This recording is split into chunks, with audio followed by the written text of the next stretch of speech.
Hello everyone, current affairs की class में आप सभी का बहुत बहुत स्वागत है।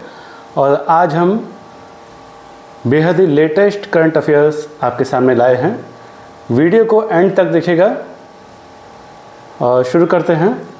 जो फर्स्ट क्वेश्चन है आज करंट अफेयर का वह है, हाल ही में किस राज्य सरकार ने मुख्यमंत्री युवा उद्यमी विकास अभियान योजना शुरू की है? तो उस राज्य का नाम है उत्तर प्रदेश। इसका हम डिटेल भी जान लेते हैं। डिटेल जानने से होगा यह कि जो भी उसके अंदर का छुपा हुआ जितना भी कंटेंट होगा वो आपके सामने आ जाएगा। उत्तर प्रदेश सरकार ने युवाओं को सशक्त बनाने और उद्यमिता को बढ़ावा देने के लिए मुख्यमंत्री युवा उद्यमी विकास अभियान शुरू किया। इस योजना का उद्देश्य अगले 10 वर्षों में 10 लाख सूक्ष्म इकाइयों की स्थापना करना है। हर साल 1 लाख शिक्षित और प्रशिक्षित युवाओं को वित्तीय सहायता प्रदान की जाएगी। आवेदकों को कम से कम कक्षा 8 पास होना चाहिए, जबकि कक्षा 12 पास करने वालों को प्राथमिकता दी जाएगी। यह योजना सूक्ष्म उद्यमों और सेवा क्षेत्रों में 5 लाख तक के प्रोजेक्ट्स का समर्थन करती है। बुंदेलखंड, पूर्वांचल और आकांक्षी जिलों के लिए विशेष प्रावधान है। इसमें डिजिटल लेन देन को प्रोत्साहन के रूप में प्रति लेन देन भी इसमें दिया जाएगा, जो वार्षिक रूप से 2000 तक हो सकता है। अगला बेहद ही इम्पॉर्टेंट क्वेश्चन है, हाल ही में भारत ने यूएई के किस शहर में स्टडी इन इंडिया अभियान शुरू किया है? तो इसका उत्तर है शारजाह। भारत ने अंतर्राष्ट्रीय छात्रों को अपनी यूनिवर्सिटियों की ओर आकर्षित करने के लिए शारजाह में 20वें इंटरनेशनल एजुकेशन शो में स्टडी इन इंडिया अभियान शुरू किया है। अगला क्वेश्चन है, हाल ही में सेना प्रमुख ने अग्नि अस्त्र बहुलक्ष्य विस्फोटक उपकरण किस शहर में लॉन्च किया है? तो इसका उत्तर है गंगटोक शहर में लॉन्च किया है। सेना प्रमुख जनरल उपेंद्र द्विवेदी ने गंगटोक में सेना कमांडरों के सम्मेलन में अग्नि अस्त्र बहुलक्ष्य विस्फोटक उपकरण का अनावरण किया। नेक्स्ट क्वेश्चन, सिक्किम की बाढ़ में शहीद हुए सैनिकों के लिए उद्घाटित स्मारक का नाम क्या है? तो उसका नाम है प्रेरणा स्थल। डिटेल में भी जान लीजिए इसको। सिक्किम में प्रेरणा स्थल स्मारक का उद्घाटन रक्षा मंत्री राजनाथ सिंह ने किया। यह स्मारक उन 22 सैनिकों को सम्मिलित करता है जो अक्टूबर 2023 में दक्षिण लोनाक झील में ग्लेशियर झील के फटने से शहीद हुए। यह स्मारक उनके साहस और बलिदान का प्रतीक है और राष्ट्रीय गर्व को प्रेरित करने का उद्देश्य रखता है। यह नई दिल्ली के राष्ट्रीय युद्ध स्मारक के समान है और पीढ़ियों के बीच एकता और स्मरण को बढ़ावा देने के लिए शहीदों को श्रद्धांजलि भी देता है। यह अगला बेहद इम्पॉर्टेंट क्वेश्चन है, हाल ही में भारत में पशु स्वास्थ्य सुरक्षा को मजबूत करने के लिए महामारी फंड परियोजना किस मंत्रालय ने शुरू की? तो मत्स्य पालन, पशुपालन और डेयरी मंत्रालय ने शुरू की। अगला क्वेश्चन, 14वीं एशिया ओशिनिया मौसम विज्ञान उपग्रह उपयोगकर्ता सम्मेलन की मेजबानी कौन सा देश कर रहा है? तो इसकी मेजबानी भारत देश कर रहा है। Next and very important question, Oxford word of the year 2024 के रूप में कौन सा शब्द चुना गया है? तो ब्रेन रॉट चुना गया है। नेक्स्ट क्वेश्चन, इंदिरम्मा आवास योजना किस राज्य से संबंधित है? तो यह तेलंगाना राज्य से संबंधित है।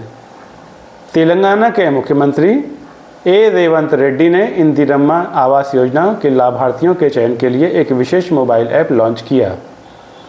यह ऐप फील्ड विजिट और डेटा संग्रह के माध्यम से आवेदकों की पात्रता की जांच में मदद करेगा।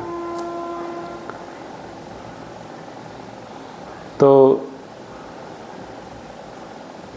ये जितने भी आपको क्वेश्चंस मैं बता रहा हूँ बहुत ही इम्पोर्टेंट हैं, इनके आप नोट्स भी लेते जाइएगा और काफ़ी लेटेस्ट टॉपिक्स हैं ये सब। अगला क्वेश्चन है, हाल ही में टेली सर्जरी सफलतापूर्वक करने वाले भारत के स्वदेशी सर्जिकल रोबोटिक सिस्टम का नाम क्या है? तो इसका नाम है मंत्रा। भारत के स्वदेशी सर्जिकल रोबोटिक सिस्टम SSI मंत्रा ने 2 सफल रोबोटिक कार्डियक टेली सर्जरी की हैं। ठीक है। अगला क्वेश्चन है, इसरो द्वारा विकसित NVS-02 उपग्रह का मुख्य उद्देश्य क्या है? तो इसका मुख्य उद्देश्य है भारत की नेविगेशन प्रणाली को सुधारना। अगला क्वेश्चन, मिलोस वुसेविच जिन्होंने हाल ही में अपने इस्तीफे की घोषणा की, किस देश के प्रधानमंत्री थे? तो ये सर्बिया के प्रधानमंत्री थे। किस कंपनी ने भारत के पहले हाइड्रोजन अनुकूल परिवहन पाइप विकसित किए हैं? तो टाटा स्टील ने। हाल ही में जुरासिक काल के सबसे पुराने पक्षी जीवाश्म की खोज किस देश में हुई है? तो यह चीन देश में हुई है। हाल ही में जुरासिक काल के सबसे पुराने पक्षी जीवाश्म की खोज चीन के फुजियान प्रांत में हुई है। यह जीवाश्म बामिनोनिस झेंगहेंसिस नामक प्रजाति का है और इसकी उम्र लगभग 149 मिलियन वर्ष मानी जा रही है। फरवरी 2025 में मुख्य चुनाव आयुक्त के रूप में किसे नियुक्त किया गया है? तो ज्ञानेश कुमार को नियुक्त किया गया है।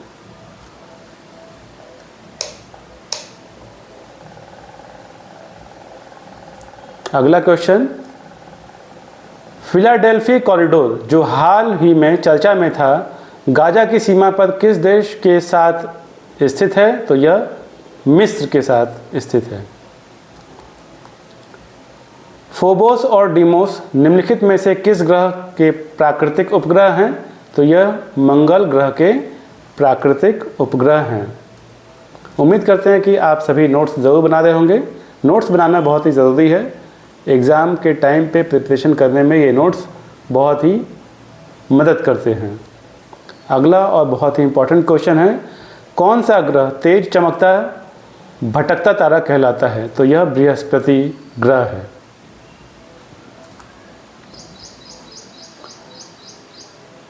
अगला क्वेश्चन, हाल ही में जड़ैया स्वामी उत्सव किस राज्य में मनाया जाता है? तो यह तमिलनाडु राज्य में मनाया जाता है। हाल ही में किस अंतरिक्ष संगठन ने स्फेरेक्स और पंच अंतरिक्ष मिशन लॉन्च किए हैं? तो यह national aeronautic and space administration NASA ने लॉन्च किया है। वर्ल्ड पैरा एथलेटिक्स ग्रां प्री 2025 में किस देश ने पदक तालिका में शीर्ष स्थान हासिल किया? तो भारत देश ने शीर्ष स्थान पर हासिल किया। चीन ने हाल ही में एक बड़ा फेज्ड एरे रडार किस देश की सीमा के पास तैनात किया है? तो यह म्यांमार देश की सीमा के पास तैनात किया है। हाल ही में किस देश ने अपने दूसरे मारबर्ग वायरस रोग प्रकोप के समाप्त होने की घोषणा की? तो तंजानिया ने की। भारत के पहले PPP मॉडल आधारित ग्रीन वेस्ट प्रोसेसिंग प्लांट का घर कौन सा शहर बना है? तो इंदौर शहर बना है। इंडो पैसिफिक ओशंस इनिशिएटिव किस देश द्वारा शुरू किया गया था? तो यह भारत देश के द्वारा शुरू किया गया था।